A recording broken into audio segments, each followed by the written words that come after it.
लिए चलते हैं जहां पर उत्तर प्रदेश के मुख्यमंत्री योगी आदित्यनाथ लोगों को संबोधित कर रहे हैं।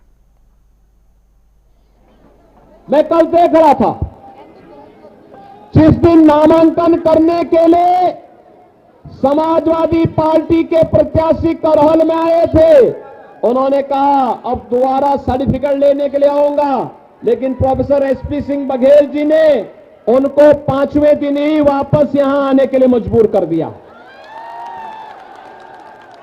वे बौखलाए हैं, परेशान हैं,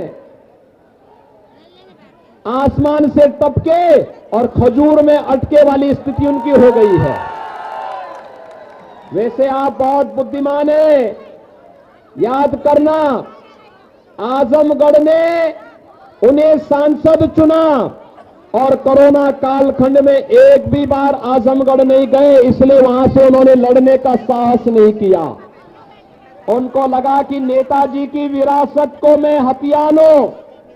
एक तो आप देख रहे होंगे, मुझे कल एक तस्वीर से आज के समाचार पत्रों में बड़ी हंसी आई और बड़ी मैं अफसोस भी कर रहा था।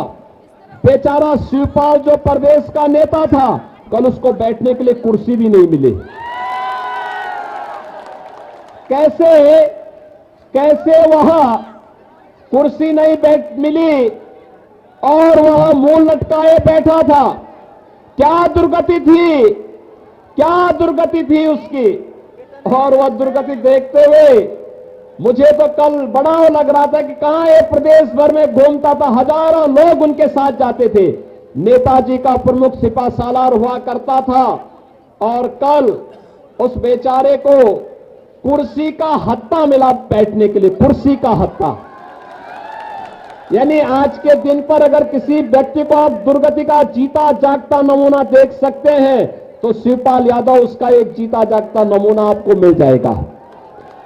और दूसरा, नेताजी भी बहुत होशियार हैं। कल वे आए थे, वे जानते हैं करहल की जनता फैसला कर चुकी है कि प्रोफेसर एसपी सिंह बघेल ही उनका नेता होगा। तो नेताजी ने कल यही कहा कि भाई ठीक है, तुम लोग जो चाहो तय कर लो, अपना विधायक चुन लो। दूसरा व्यक्ति बोला जा रहा है कि नाम बोल दीजिए, नाम बोल दीजिए। वो कह रहे कौन लड़ रहा है यहां से सपा का प्रत्याशी, मुझे तो पता ही नहीं है। अब ये दुर्गति हो गई हो कि बाप पुत्र का नाम न जान रहा हो। तो भाइयों बहनों, ये सपा की पूरे प्रदेश के अंदर की दुर्गति को भी प्रदर्शित करता है। और इसीलिए आज मैं आपका आह्वान करने के लिए आया हूं कि भाइयों बहनों, मैनपुरी में पहली बार भारतीय जनता पार्टी 4 की 4 सीटों पर अपनी विजय पताका फहराएगी। मैनपुरी है, करहल है, भोगांव है, किसनी है, चारों पर भारतीय जनता पार्टी जीतेगी।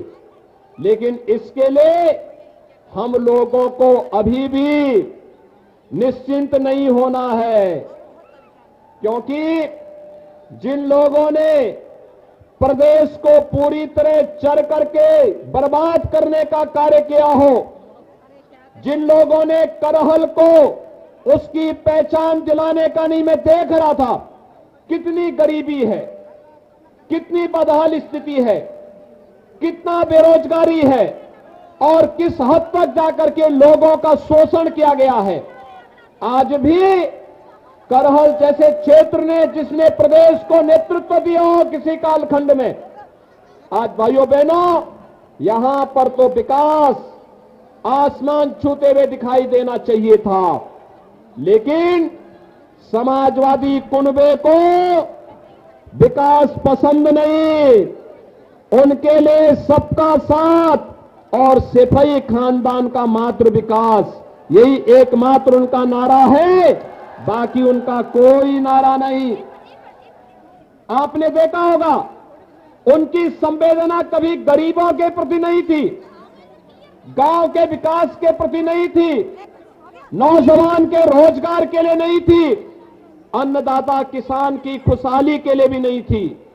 उनकी संवेदना तो आतंकवादियों के प्रति थी। याद करिए, समाजवादी पार्टी में जो आज समाजवादी पार्टी के प्रत्याशी हैं, आपके इस सीट पर चुनाव लड़ रहे हैं, याद करिए 2012 में जब वो मुख्यमंत्री बने थे, उन्होंने पहला फैसला क्या लिया था?